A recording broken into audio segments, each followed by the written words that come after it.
وہ دریائی مردہ جانور کھاتے تھے، اس کے علاوہ کوئی غذا نہیں تھی ان کے پاس، وہ قوم ناسک کہلاتی تھی۔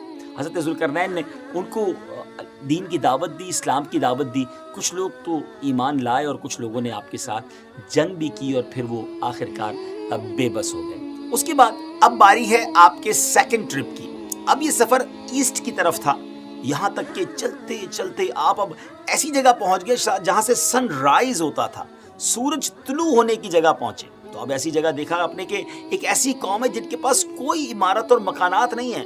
ان لوگوں کا یہ حال تھا کہ جب سورج طلوع ہو جاتا، سن رائز ہوتا، تو یہ غاروں میں چلے جاتے، زمین کے اندر چلے جاتے، اور جب سورج ڈھل جاتا تو غاروں سے نکل کر اپنی روزی کی تلاش میں نکلتے۔ یہ لوگ منسک کہلاتے تھے، یہ قوم جو تھی وہ منسک کہلاتی تھی۔ حضرت ذوالقرنین نے ان لوگوں کے مقابلے میں بھی اپنی اسلام کی دعوت پیش کی، کچھ لوگ ایمان لائے اور کچھ لوگ اڑے رہے اور آپ سے جنگ بھی کی، لیکن بہرحال آپ نے ان لوگوں کو بھی قابو ہی کر لیا۔ پھر بہرحال تیسرا سفر نارتھ کی طرف فرمایا، یہاں تک کہ آپ سدین یعنی دو پہاڑوں کے درمیان میں پہنچے۔ تو وہاں بھی آبادی عجیب و غریب زبان کہتی تھی، ان لوگوں کے ساتھ اشاروں سے بمشکل بات چیت کی جا سکتی تھی۔ ان لوگوں نے حضرت ذوالقرنین سے یاجوج ماجوج کے مظالم کی شکایت کی اور آپ سے مدد مانگی کہ آپ ہمیں ان ظالموں سے بچائیں۔ ڈیئر ویورز، یاجوج ماجوج یہ کون تھے؟ یہ یافس بن نوح علیہ السلام کی اولاد میں سے ایک فسادی گروہ ہے، اور ان لوگوں کی تعداد بہت زیادہ ہے، جس کا اندازہ ان احادیث مبارکہ سے آپ لگا سکتے ہیں کہ حضرت عبداللہ ابن عمر رضی اللہ تعالیٰ نے فرمایا کہ جن و انس کے کل 10 حصے ہیں، 10 پارٹس ہیں، اور ان میں سے 9 حصے یاجوج ماجوج ہیں، باقی ایک حصہ انسان ہے۔ اب ذرا غور کریں کہ اگر اس وقت دنیا میں 7 بلین انسان ہیں، 7 ارب لوگ ہیں، تو اس کیلکولیشن کے حساب سے اپروکسیمیٹلی 70 بلین جو ہے وہ یاجوج ماجوج ہو سکتے ہیں۔ ان کی بھی تعداد بڑھ رہی ہے، اور جس وقت یہ یاجوج ماجوج آئیں گے اس وقت نہ جانے اس دنیا میں کتنے لوگ ہوں گے، تو ملٹیپلائی بائی 10 جو ہے وہ یاجوج ماجوج کی گویا تعداد ہوگی۔ یاجوج ماجوج یہ اولاد آدم علیہ السلام سے ہیں، اور ان میں میل بھی ہوتے ہیں، فیمیل بھی ہوتے ہیں، مرد اور عورتیں بھی ہوتی ہیں، اور ان کے 3 گروہ ہیں، ایک تاویل، دوسرا تاریس اور تیسرا منسک۔ ان میں جو بھی مرتا ہے 1000 یا اس سے زائد اولاد چھوڑ کر مرتا ہے، یعنی ان کی اولاد کی تعداد بھی اتنی زیادہ ہے، ان کی گروتھ بھی اتنی زیادہ ہے۔ یہ لوگ ڈینجرس فائٹرز ہیں، خون خوار اور بالکل ہی وحشی اور جنگلی ہیں، جو جانوروں کی طرح رہتے ہیں، اور جو بہار کے سیزن میں، اسپرنگ سیزن میں یہ لوگ اپنی غاروں سے نکلتے ہیں اور تمام کھیتیاں سبزیاں کھا جاتے ہیں اور خشک چیزوں کو لاد کر لے جاتے ہیں۔ آدمیوں، جنگلی جانوروں، یہاں تک کہ سانپ، بچھو، گرگٹ، سب کچھ چھوٹے بڑے جانور سب مل کر کھا جاتے ہیں۔ جب حضرت ذوالقرنین رضی اللہ تعالیٰ عنہ سے لوگوں نے فریاد کی کہ آپ ہمیں یاجوج ماجوج کے ان مظالم سے بچائیں، چاہے اس کے بدلے آپ کچھ مال بھی لے لیں، حضرت ذوالقرنین نے کہا کہ میرے پاس اللہ کا دیا بہت کچھ ہے، مجھے تمہارے مال کی ضرورت نہیں ہے، مگر تم اپنی جسمانی محنت کے ذریعے میری ہیلپ کرو، میری مدد کرو۔ اب آپ نے کمال کیا کیا کہ ان دونوں پہاڑوں کے درمیان آپ نے بہت بڑی گہری بنیاد کھدوائی، بڑا گہرا ڈگ کیا، اور اس اتنا کھودا گیا کہ پانی نکل آیا زمین سے، اور پھر اس کے بعد آپ نے اس پر پگھلائے ہوئے تانبے کے گارے سے پتھر جمائے اور لوہے کے تختے نیچے اوپر لگا کر ان کے درمیان لکڑی اور کوئلہ بھروا دیا اور اس میں آگ لگوا دی، یعنی اس طرح یہ دیوار پہاڑ کی بلندی تک اونچی بھی کر دی، اور اتنی مضبوط یہ دیوار ہو گئی کہ اب اس میں پگھلایا ہوا تانبا بھی ہے، تو اب یہ مل کر اسٹرانگ اینڈ ویری اسٹیبل دیوار بن گئی، اور یہ بالکل پہاڑ کی اونچائی تک بنا دی گئی۔ آج کے زمانے میں ہم جس کو کانکریٹ کی دیوار کہتے ہیں، اس سے بھی زیادہ یوں سمجھ لیجئے مضبوط دیوار ہے۔ اب ہوا کیا، یاجوج ماجوج اس وال کے، اس عظیم وال کے اس طرف، اور اس طرف یہ قوم کے لوگ ہیں۔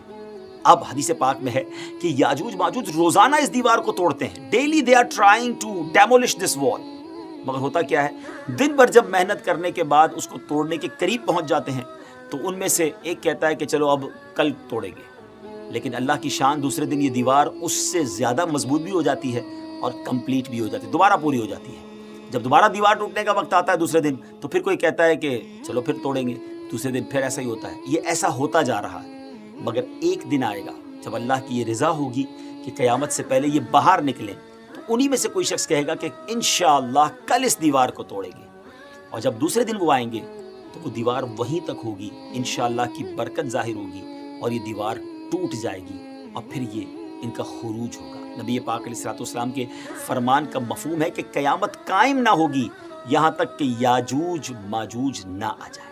ناظرین، آگے بڑھنے سے پہلے آپ کو بتاتا چلوں کہ یاجوج ماجوج کے نکلنے سے پہلے دنیا کن چیزوں سے محروم ہو جائے گی۔ بڑا عجب دور ہوگا۔ حضرت ابن عباس رضی اللہ تعالیٰ عنہما نے فرمایا کہ اللہ تعالیٰ نے 5 نہروں کو جنت سے جاری فرمایا ہے۔ سبحان اللہ۔ نمبر 1 جیحون، نمبر 2 سیحون، نمبر 3 دجلہ، نمبر 4 فرات اور نمبر 5 دریائے نیل۔ یہ 5 دریا ایک ہی چشمے سے جاری ہوئی ہیں۔ اللہ تعالیٰ نے حضرت جبرائیل علیہ السلام کے ذریعے جنت کے اس چشمے کو پہاڑوں کے اندر امانت رکھ دیا اور پہاڑوں سے نہروں کو زمین پر جاری فرما دیا ہے، جس سے لوگ طرح طرح کے فوائد حاصل کر رہے ہیں۔ جب یاجوج ماجوج کے نکلنے کا وقت ہوگا تو اللہ تعالیٰ حضرت جبرائیل علیہ السلام کو زمین پر بھیجے گا اور وہ 6 چیزوں کو زمین سے اٹھا لے جائیں گے۔ وہ 6 چیزیں کون سی ہوں گی؟ ناظرین، قرب قیامت میں گوگ مگوگ یاجوج ماجوج کے آنے سے پہلے یہ 6 چیزیں دنیا سے چلی جائیں گی۔ نمبر 1 قرآن مجید، نمبر 2 تمام علوم، جی ہاں علم بھی سارا چلا جائے گا، نمبر 3 حجر اسود، نمبر 4 مقام ابراہیم، نمبر 5 حضرت موسیٰ علیہ السلام کا تابوت، اور نمبر 6 یہ جو مذکورہ ہم نے 5 نہروں کی بات سنی، یہ 5 نہریں بھی گویا واپس اٹھا لی جائیں گی۔ 6 چیزیں زمین سے جب اٹھا لی جائیں گی تو دین و دنیا کی برکتیں روئے زمین سے اٹھ جائیں گی اور لوگ ان برکتوں سے بالکل محروم ہو جائیں گے۔ اللہ اکبر، کیسا دور ہوگا ناظرین، ذرا سوچیں۔ ہو سکتا ہے کسی کے ذہن میں سوال آئے کہ یاجوج ماجوج دکھیں گے کیسے، ان کا چہرہ کیسا ہوگا، آنکھیں اور بال کیسے ہوں گے؟ اس کا جواب یہ ہے کہ حدیث پاک میں یاجوج ماجوج کے بارے میں آیا کہ وہ چوڑے چہرے والے، چھوٹی آنکھوں والے، موٹے بالوں والے ہوں گے۔ یاجوج ماجوج کا ظہور اس وقت ہوگا جب حضرت عیسیٰ علیہ السلام دجال کو قتل کر چکے ہوں گے۔ امید ہے کہ آپ نے پریویس ایپیسوڈ میں حضرت عیسیٰ علیہ السلام کے بارے میں جان لیا ہوگا۔ اگر ابھی تک وہ ایپیسوڈ نہیں دیکھی تو وہ بھی دیکھ لیں۔ ہم دجال کے بارے میں بھی ایپیسوڈ کر چکے ہیں۔ جو نئے ویورز ہیں وہ ہماری پرانی ایپیسوڈ کو دیکھیں گے تو یہ سیکوینس سمجھ آنا شروع ہو جائے گا۔ قتل دجال کے بعد حضرت عیسیٰ علیہ السلام کو حکم الہی ہوگا کہ مسلمانوں کو کوہ طور پر لے جائیں، اور اس لیے کہ کچھ ایسے لوگ اب ظاہر ہونے والے ہیں جن سے لڑنے کی کسی میں طاقت نہیں ہوگی۔ پھر یاجوج ماجوج کا ظہور ہوگا، ان کا گویا خروج ہوگا۔ ناظرین، یاجوج ماجوج کے نکلنے پر اس دنیا میں ایک عجیب و غریب فساد برپا ہو جائے گا۔ ان کا خروج نہایت خطرناک ہوگا، اس قدر زیادہ ہوں گے کہ ان کا پہلا گروہ جب بحیرہ طبریہ سے گزرے گا، ایک بڑا سمجھ لے کہ سمندر ہے جس کی لمبائی 10 میل ہوگی، مگر اس کا پانی پی کر اس کو اس طرح سکھا دے گا کہ جب دوسرا گروہ آئے گا تو وہ حیران ہو کر کہے گا کہ یہاں تو کبھی پانی تھا ہی نہیں۔ ایگزیکٹلی، پانی سارا ختم۔ اس طرح بڑا لشکر ہوگا۔ یہ لوگ دنیا میں فساد، قتل و غارت گری سے جب فارغ ہو جائیں گے، بہت تمامی لوگوں کو گویا ختم کر دیں گے۔ مسلمان تو کوہ طور پر حضرت عیسیٰ علیہ السلام کے ساتھ ہوں گے تو یہ کہیں گے کہ زمین والوں کو تو قتل کر لیا، آؤ اب آسمان والوں کو قتل کریں۔ اللہ اکبر، یہ کہہ کر اپنے تیر آسمان کی طرف پھینکیں گے۔ خدا کی قدرت تو دیکھیں کہ ان کے تیر آسمان سے جب نیچے گریں گے تو ان پر خون لگا ہوا ہوگا۔ یہ انہی اپنی حرکتوں میں مشغول ہوں گے اور وہاں پہاڑ پر حضرت عیسیٰ علیہ السلام اپنے ساتھیوں سمیت موجود ہوں گے۔ اس وقت حضرت عیسیٰ علیہ السلام اپنے ساتھیوں کے ساتھ مل کر دعا فرمائیں گے۔ اللہ تعالیٰ یاجوج ماجوج کی گردنوں میں ایک قسم کا کیڑا پیدا فرمائے گا، وہ سب کے سب یکدم مر جائیں گے۔ ان کے مرنے کے بعد حضرت عیسیٰ علیہ السلام پہاڑ سے اتریں گے اور دیکھیں گے کہ تمام زمین ان کی لاشوں سے بھری پڑی ہے۔ یعنی اتنی زمین پر لاشیں ہوں گی کہ زمین پر ایک بالشت جگہ بھی باقی نہ ہوگی اور بدبو ہوگی۔ تو اب اتنے لوگوں کو ناظرین کہاں کیسے دفنایا جائے، کہاں لے جایا جائے؟ اللہ تعالیٰ کی شان دیکھیں کہ حضرت عیسیٰ علیہ السلام کی دعا کی برکت سے اللہ تعالیٰ کچھ ایسے پرندے بھیجے گا جن کی گردنیں اونٹ جتنی ہوں گی۔ وہ یاجوج ماجوج کے ان جسموں کو اٹھا کر لے جائیں گے۔ کہاں لے جائیں گے؟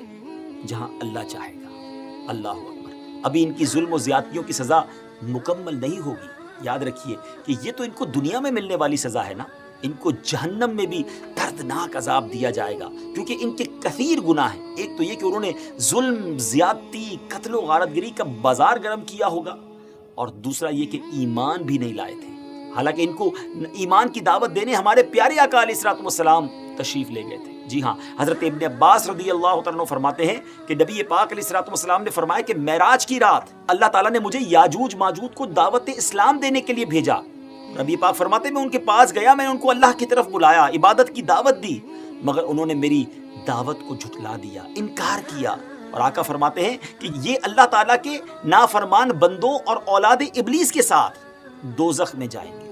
ان کے مرنے کے بعد ناظرین زمین امن و سکون اور برکتوں سے بھر جائے گی۔ اللہ کی نعمتیں اس قدر زیادہ ہوں گی کہ روایتوں میں آتا ہے کہ ان کے مرنے کے بعد زمین پر بارش اتنی زیادہ ہوگی کہ زمین برابر ہو جائے گی، اور زمین کو حکم ہوگا کہ اپنے پھلوں کو اگا اور اپنی برکتیں اگل دے، اور آسمان کو حکم ہوگا کہ اپنی برکتیں انڈیل دے۔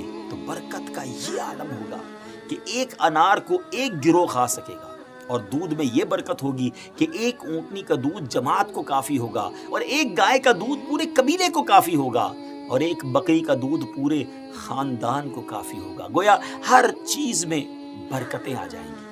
ڈیئر ویورز، یاجوج ماجوج کے مکمل واقعے سے ایک بات سوچنے کو ملتی ہے کہ زمین میں قتل و غارت گری کرنے اور فساد پھیلانے والوں کا انجام ہلاکت والا ہی ہوتا ہے۔ اللہ پاک ظالموں کو ایک دم ختم کر دینے پر بھی قادر ہے، مگر انہیں موقع عطا فرماتا رہتا ہے تاکہ وہ توبہ کریں اور جہنم سے نجات حاصل کر لیں۔ بہرحال پروگرام کو اینڈ کرنے سے پہلے ہم اپنی سیریز کی خاصیت بتاتے چلیں کہ ہم قیامت کی ہر نشانی کے ساتھ آپ کو یہ بھی بتاتے ہیں کہ یہ نشانی ظاہر ہو چکی ہے نہیں۔